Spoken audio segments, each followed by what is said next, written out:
Hello and welcome to my channel. In today's video I'll be showing you how to remove your Subaru injectors. There are 4 injectors located 2 on each side of the engine under the injector shield bracket. Removing the injectors on both sides are identical, but I'm going to remove the side where there is an air filter housing, as there are more parts to remove compared to the other side. To remove the filter housing, you need to unclip the clips on the housing and remove the hose using a screwdriver.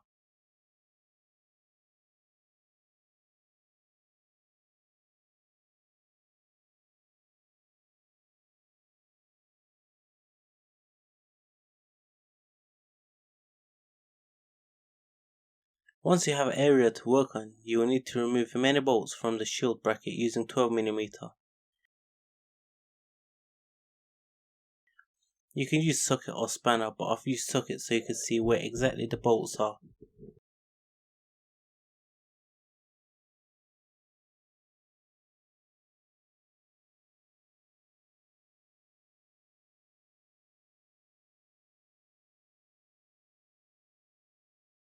I've also removed the ignition coils as there are 2 hidden 10mm bolt and a pipe underneath it. Using 10mm, remove the 2 bolts that screws on top of the bracket.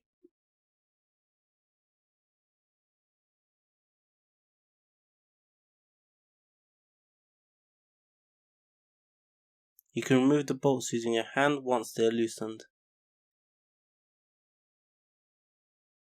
To remove the pipe, you need to remove the quick release hose clip.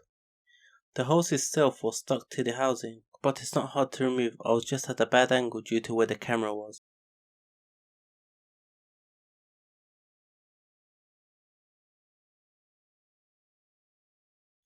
Now we can see 2 more 10mm bolts where we need to remove that too.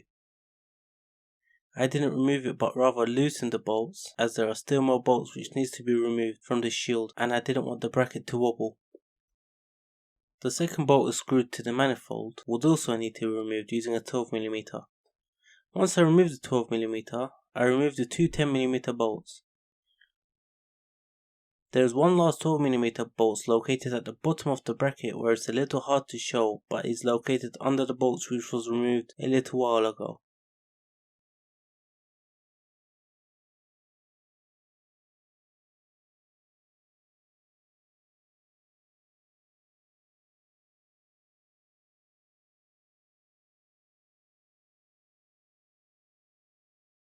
Now that there are no bolts holding the shield, we can get it out of our way and we can now see the injectors.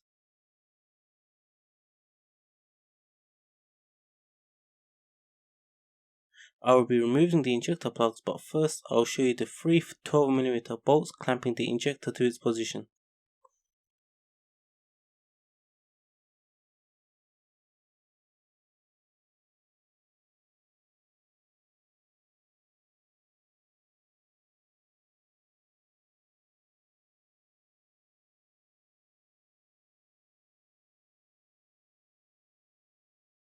The plugs was a little difficult to remove as I had limited space, but they are removed by pushing the plug clip.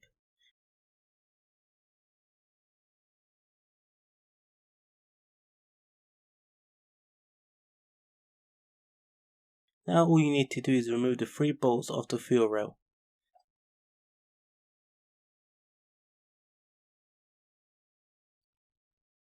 At this step you will need a towel or a cloth as there is fuel in the lines and it will drip once you remove the injector.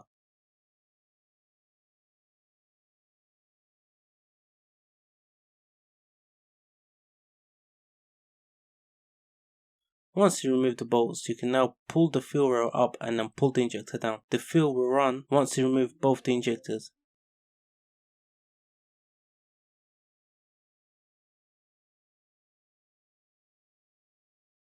You will also need to redo the steps on the other side. Thank you for watching. If you did like the video, please make sure to comment, like and subscribe.